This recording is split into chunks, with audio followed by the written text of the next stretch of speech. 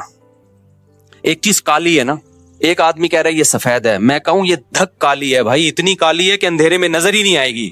لوگ کہیں مفتی صاحب تھوڑا اعتدال سے کام لیں. وہ جب کہہ رہا ہے سفید ہے, آپ جب کہہ رہے ہیں کہ کالی ہے, تو بیچ کا کوئی پیلا رنگ کہہ دیں آپ اس کو, تو یہ اعتدال ہوگا؟ یہ جھوٹ ہوگا. بھائی جب 100% بلیک ہے, کسی بھی زاویے سے دیکھو بلیک ہے, تو اس کو بلیک کہنا ہی اعتدال ہے. تو یہ جو خلا کا مسئلہ ہے نا, خلا کا, ابھی ایک نیا کلپ آیا ہے کہ میرے خلاف پھر کسی نے, پرانی عادت ہے ان کی, ان کو چین نہیں آتا جب تک میری ویڈیو لگا کے ری ایکشن نہ کریں نا. تو میں نے یہ عدالتی خلا کا کہا یہ جھوٹ ہے, بکواس ہے. اس کی بیس پہ اگر کوئی عورت کہیں اور نکاح کرتی ہے وہ زنا ہے, وہ نکاح نہیں ہے. چند کنڈیشن ایسی ہیں جس میں ہم اس خلا کو معتبر مانتے ہیں, وہ ہیں, وہ تو میں بتا چکا ہوں. چند کنڈیشن ایسی ہیں, لیکن علی الاطلاق کورٹ کے پاس یہ حق ہو جائے کہ عورت جب جائے کورٹ اس کو خلا کی ڈگری پکڑا دے. جیسے کہ لا یہی ہے, لا تو پاکستان میں نا, حضرت ویڈیو نہ بنائے, جو پاکستان میں لا ہے نا وہ یہی ہے کہ جج پابند ہے کہ وہ خلا دے گا. یہ خلا کلعدم ہے, اس کی کوئی حیثیت بولو نہیں ہے. اس پہ مشہور زمانہ اسکالر نے ابھی دوبارہ میرے خلاف کلپ بنایا کہ مشکات کی اتنی حدیثیں اور فلانی اتنی حدیثیں ہیں. ایک حدیث مشکات کی یا پورے ذخیرے حدیث میں, میرا چیلنج ہے خدا کے لیے مارکیٹ میں لے آؤ یار. ہمارے کان ترس گئے ہیں, آنکھیں ترس گئی ہیں. کوئی ایک حدیث ایسی نہیں ہے جس سے پتا چلتا ہو کہ عورت کو طلاق کا یا نکاح ختم کرنے کا حق ہے بذریعہ کورٹ. شوہر ظلم کر رہا ہو نا مخصوص نوعیت کا, اس کی بات میں نہیں کر رہا, وہ تو میں بھی مانتا ہوں. نارمل کنڈیشن میں یا چھوٹی موٹی باتوں میں ایک عورت نہیں رہنا چاہتی, وہ کہہ رہی میں نہیں رہنا چاہتی, یہاں شوہر کی مرضی کے بغیر عورت علیحدگی نہیں لے سکتی. اسلام میں نکاح میں داخل ہونے کا عورت کے پاس حق ہے, نکاح سے نکلنے کا عورت کے پاس اسلام میں رائٹ نہیں ہے. اب خواتین کو یہ بات اگر سمجھ میں نہیں آتی, چھوڑ دیں اسلام کو چینج نہ کریں آپ. اسلام چینج نہیں ہو سکتا. سمجھ میں آ رہی ہے بات کہ نہیں آ رہی؟ آپ چھوڑ دیں بھائی, ہمیں یہ اسلام میں لگتا ہے یہ ظلم ہے عورت کے اوپر, تو نہ لاؤ, آپ جاؤ کسی ہندو سے شادی کرو. آپ اس کے پاس, ان کے پاس ہر وقت حق ہے بھائی, جیسے ہندو خود طلاق دے سکتا ہے, عورت بھی جب چاہے عدالت سے خلا لے سکتی ہے. اسلام میں ایسا ہی ہے. کوئی اسکالر یہ بات کرتا ہے نا کہ نہیں ایسا نہیں ہے, تو آپ میرے سامنے بٹھا دیں اس کو, آن لائن لے آئیں اس کو, مشہور آدمی ہو, ہر آڑا ترچا مشہور ہونے کے لیے بعض دفعہ آ جاتا ہے. تو میں بتاؤں گا مشکات میں کتنی حدیثیں ہیں, بخاری میں کتنی حدیثیں ہیں, وہ سارے میں ان کمبختوں کو ترجمے تک نہیں آتے ہیں حدیثوں کے. اگر عورت کے پاس بھی یہ رائٹ ہوتا ہے نا, کامن سینس بھی کوئی چیز ہوتی ہے. قرآن حدیث تو پہلے کامن سینس ہوگی تو قرآن حدیث سمجھ میں آئے گا نا. کامن سینس ہی نہیں ہے, قرآن حدیث تو ویسے ہی نہیں ان بیچاروں کے پاس, اور کامن سینس بھی نہیں ہے. اور وہ آج کل ہمیں بتا رہے ہیں کہ ابو حنیفہ امام شافعی کو فالو نہ کرو, ان لوگوں کو فالو کرو. کامن سینس کیا کہتی ہے کہ میاں بیوی میں اور گرل فرینڈ بوائے فرینڈ میں فرق کیا رہ جائے گا اگر عورت کے پاس بھی طلاق کا حق حاصل ہو جائے؟ فرق کیا رہ جائے گا؟ ارے میاں بیوی میں, بوائے فرینڈ اور گرل فرینڈ میں جب دونوں چاہیں بریک اپ ہو سکتا ہے کہ نہیں ہو سکتا؟ بولو نا. دونوں جب چاہیں ایک دوسرے کو چھوڑ دیں, تو بھئی میاں بیوی کے تکلف کی کیا ضرورت ہے؟ فرق صرف اتنا ہو جائے گا کہ گرل فرینڈ بوائے فرینڈ میں عورت ٹاٹا کر کے ویسے ہی چلی جاتی ہے, یہاں کورٹ سے کہے گی مجھے ٹاٹا کروا دو, کورٹ اس کو پکا ٹھپا لگا کے ڈگری دے دے گی. گرل فرینڈ میں تو پکا ٹھپا بھی نہیں لگتا, یہاں تو پکا ٹھپا لگ جائے گا. گرل فرینڈ بوائے فرینڈ اور میاں بیوی کا فرق ہی ختم ہو جائے گا. اتنی سینس اس بے وقوفوں میں نہیں ہے, اور یہ ہمارے باپ بنے ہوئے ہیں, ملین سبسکرائبر لے کے بیٹھے ہوئے ہیں یہ لوگ. میں تو کہتا ہوں اس قوم کے ساتھ صحیح ہو رہا ہے. جیسے سیاسی حکمران جب کوٹتے ہیں نا, میں پکڑ کے صحیح کوٹتے ہیں, بھائی ووٹ کس نے دیا تھا؟ ووٹ بھی تو میں اور آپ ہی دیتے ہیں نا. تو یہ جو مذہبی اسکالر منجن بیچ رہے ہیں نا اور الو بنا رہے ہیں آپ, یہ بالکل صحیح ہو رہا ہے آپ لوگوں کے ساتھ, کیونکہ آپ نے قرآن و سنت کو سمجھنے کے لیے ابو حنیفہ پہ اعتماد نہیں کیا. آپ کو لگا وہ بیچاروں کو کچھ بھی نہیں آتا تھا, جو تابعین تبع تابعین کے دور کے لوگ تھے, آپ کو خیر وہ بیچارے منجن بیچ کے چلے گئے. آپ نے امام شافعی پہ اعتماد نہیں کیا, جن کو کروڑوں لوگوں نے فالو کیا ہے, آپ نے کہا ان کو نہیں پتا تھا. آپ نے امام مالک پہ اعتماد نہیں کیا, آپ نے امام احمد بن حنبل پہ اعتماد نہیں کیا. جب اتنے بڑے بڑے فقہا پہ آپ نے اعتماد نہیں کیا, تو اللہ نے آپ کو ان منجنوں کے حوالے کر دیا ہے کہ یہ منجن بیچیں گے اور تم کیا کرو گے, ان سے مسائل پوچھو گے. تو میں بہت کانفیڈنٹلی یہ کہتا ہوں, یہ خلا کلعدم ہے, اس کی کوئی 2 ٹکے کی حیثیت نہیں ہے. جج اپنی بیوی کو طلاق دے سکتا ہے, کسی اور کی بیوی پہ اللہ نے جج کو اختیارات بولو نا نہیں دیے ہیں. اب خواتین کو یہ پسند نہ آئے تو چھوڑ دیں اسلام کو. جہاں اتنے سارے کروڑوں کافر ہیں, چند عورتیں اگر جہنم میں چلی جائیں گی تو ہماری صحت پہ کوئی فرق نہیں پڑے گا, کیونکہ آج کل ایک نیا بھوت یہ سوار ہو گیا مذہبی اسکالرز پہ کہ خواتین کو خوش کرنے کے لیے ان کے وہ حقوق بیان کیے جا رہے ہیں جو اسلام نے دیے نہیں ہیں, فیور لینا ہے ان کو. جیسے کہہ دیا نا عورت میں ساس کی خدمت نہیں ہے, شوہر کی خدمت نہیں ہے. ابے نہ وہ بچے پیدا کر رہی ہے, نہ وہ شوہر کی خدمت کرے گی, نہ وہ ساس کی خدمت کرے گی, کمانا اس پہ ویسے ہی لازم نہیں ہے, تو پیڑے کھانے کے لیے آئی ہے گھر میں کیا؟ ایسی بات کرتے ہو جو تم اپنی بیوی پہ منطبق نہیں کر سکتے. تمہاری بیویاں کیسے گھروں میں رہتی ہیں؟ نہ وہ تمہاری ماں کی خدمت کریں گی, نہ تمہاری خدمت کریں گی, نہ بچے تو ویسے ہی پیدا نہیں ہو رہے. ایک آدھ ہوتا ہے, اس کے بعد بڑھ گیا, بچوں کا پروگرام سارا کیا ہو گیا, بڑھ گیا. وہ بات کرو جو تم خود سوسائٹی میں اپنے اوپر جھیل سکتے ہو. تمہاری ماں تمہاری بیوی کو کہہ رہی ہے پانی پلاؤ, اور تمہاری بیوی آگے سے کہتے ساس کی خدمت کچھ پہ واجب نہیں ہے, تمہاری غیرت کہاں چلی جائے گی اس وقت؟ سمجھ میں آ رہا ہے کہ جاپان سے آیا ہوں, غصے میں ہوں,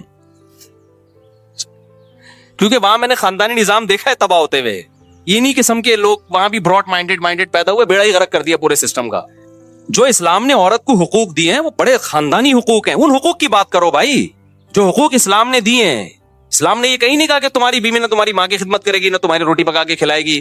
اسلام نے کہا ہے بھائی خرچہ تمہارے ذمے ہے. نبی صلی اللہ علیہ وسلم نے محبت سکھائی ہے اپنی زوجہ کی, کہ جہاں سے امی عائشہ برتن سے منہ لگا کے پانی پیتی, وہیں سے آپ بھی محبت کا اظہار کرتے. کبھی آپ نے اپنی بیویوں کو مارا پیٹا نہیں ہے, ہاتھ نہیں اٹھایا, برداشت کیا. اونچ نیچ ہر گھر میں ہوتی ہے. اپنے ساتھ سفر میں لے کے جاتے تھے, دعوت میں لے کے جاتے تھے. یہ حقوق ہیں جو اسلام نے دیے. یہ والے دو بھائی, تم کیا سکھا رہے ہو ان کو کہ جب منہ اٹھائے وہ عدالت میں جاری ہے؟ کیوں عورت نے, اسلام نے عورت کو رائٹ دیا خلا کا. عورت کو جو خلا کا رائٹ دیا ہے, خلا ایک ایگریمنٹ ہے. رائٹ کا مطلب یہ کہ عورت اگر یہ نہیں رہنا چاہتی تو شوہر سے ڈیورس کا مطالبہ کر سکتی ہے مہر کی معافی پہ, کہ میں مہر چھوڑتی ہوں, مجھے طلاق دے دو. اس مہر چھوڑ کے طلاق لینے کو خلا کہا جاتا ہے. یہ ایگریمنٹ ہے, جب تک شوہر راضی نہیں ہوگا. یہ ایگریمنٹ دونوں طرف سے ہوتا ہے. یہ قرآن سے بھی پتہ چلتا ہے, حدیث سے بھی پتہ چلتا ہے, بخاری مسلم. اور یہ جو اسکالر نے کہہ دیا نا کہ مشکات پر اتنی حدیثیں ہیں, میرا چیلنج ہے ایک حدیث آپ ترجمہ کر کے بتا دو جس سے آپ کا والا خلا جو آپ ثابت کرنا چاہتے ہو وہ ثابت ہو جائے. تو میں جب کسی پہ اتنا مضبوط دعویٰ کر رہا ہوں نا, تو پھینک نہیں رہا ہوتا میں بیٹھ کے یہاں. سمجھ میں آ رہی ہے بات؟ ایک دوسری بات عاملوں کے بارے میں. ابھی ہمارے ایک دوست ہیں حضرت یعنی کیا نام ہے, مجھ سے جونیئر ہیں اگرچہ کافی وہ, لیکن کافی پازیٹیو کام کر رہے ہیں. مفتی رشید احمد خورشید صاحب ہیں مجھ سے کافی جونیئر, لیکن ماشاءاللہ بہت اچھا کام کر رہے ہیں, پازیٹیو. ان سے کسی نے سوال پوچھا کہ مفتی طارق مسعود صاحب عاملوں کے بہت خلاف ہیں, بہت ایکسٹریم لیول پہ گئے ہوئے ہیں. انہوں نے اپنے حساب سے جواب دیا کہ بھائی وہ تھوڑا سارے غلط نہیں ہیں, کچھ ان میں ٹھیک بھی ہیں. عاملوں کے بارے میں سارے غلط نہیں ہوتے, کچھ ان میں بولو ٹھیک. ایک تو یہ بات بھی کی کہ بھائی رقیہ تو اسلام میں ثابت ہے, تو میں رقیہ کا تو میں منکر نہیں ہوں بھائی. دم تو مسجد کے امام سے کروا لو, جن چڑیل بھوت بھی کسی پہ کروڑوں میں کسی 2-4 پہ آ سکتا ہے, تو کسی بھی نیک آدمی سے دم کروا لو. اور حضرت مفتی موسیٰ روحانی بازی رحمت اللہ علیہ وہ عامل نہیں تھے, خدا کے لیے ان کو بدنام مت کرو, وہ عامل نہیں تھے. یہ ان کی کرامت تھی کہ کوئی بھی کچھ لکھ کے دے دیا کرتے تھے. اللہ ان کو دعا تھی, ان کی ماں کی یا کسی بزرگ نے انہوں نے خدمت کی تھی, غالباً ان کی والدہ نے ان کے لیے دعا کی تھی کہ تو کسی کے لیے کچھ بھی لکھ کے دے دے گا, اللہ اس کو پورا کر دے گا. تو اہل اللہ کے ساتھ الگ معاملات ہوتے ہیں, وہ عامل نہیں تھے. میں نے یہ بات بیان میں کہی تھی, ان کے بیٹے نے آ کے پھر جامعۃ الرشید میں بتایا کہ واقعی میرے والد صاحب عامل نہیں تھے. یہ کرامت تھی ان کی کہ کسی کو بھی کچھ لکھ دیا تو بس وہ ہو گیا. کرامت کے تو پھر کچھ بھی ہو سکتا ہے نا. تو یہ جو ان کا بھی بیان آیا, اپنے لحاظ سے انہوں نے ٹھیک کہا, اپنے لحاظ سے, کہ عامل جو ہے ایکچولی کچھ یوں بھی ہوتے ہیں, کچھ 1% صحیح بھی ہوتے ہیں, 1% بھی صحیح نہیں ہوتا. اگر مجھے ایک بندہ عاملوں میں صحیح مل جائے نا, میں عجائب گھر میں رکھواؤں گا, 1 کروڑ روپے کا ٹکٹ لگاؤ اس کے اوپر, کیونکہ ایسی چیزیں مارکیٹ میں ہے ہی نہیں. آپ کہہ سکتے ہیں وہ بھی آپ سے جونیئر ہیں, اور اچھا آپ خود کہہ رہے ہو کہ بھئی جامعہ کے ٹیچر ہیں, استاذ ہیں, تو کیا وہ غلط بول رہے ہیں؟ وہ غلط بول رہے ہیں, ٹھیک ہے. اب آپ کہہ سکتے ہو کہ بھئی اس کا مطلب وہ صحیح عالم نہیں ہے. بھائی اس کا علم دین سے تعلق نہیں ہے, سمجھ رہے ہو. علماء سے وہ چیزیں پوچھیں جن کا دین کے علم سے تعلق ہے. نکاح طلاق کے مسائل, وراثت کے مسائل. عامل صحیح ہوتے ہیں, غلط ہوتے ہیں, یہ قرآن و سنت کا مسئلہ نہیں ہے, یہ مشاہدے کا مسئلہ ہے. ان کی عمر کم ہے, میرے تجربہ زیادہ ہے. ہم نے ایک بھی نہیں دیکھا ڈھنگ کا, بہت تلاش کیا. اور میں جو کہتا ہوں سارے 2 نمبر ہوتے ہیں, اس کا مطلب یہ نہیں ہے سارے برے ہوتے ہیں. ان میں کچھ نیک بھی ہوتے ہیں, تھوڑے سے نیک بھی ہوتے ہیں, لیکن اوپر کی سیٹنگ ان کی خراب ہوتی ہے, پاگل ہوتے ہیں.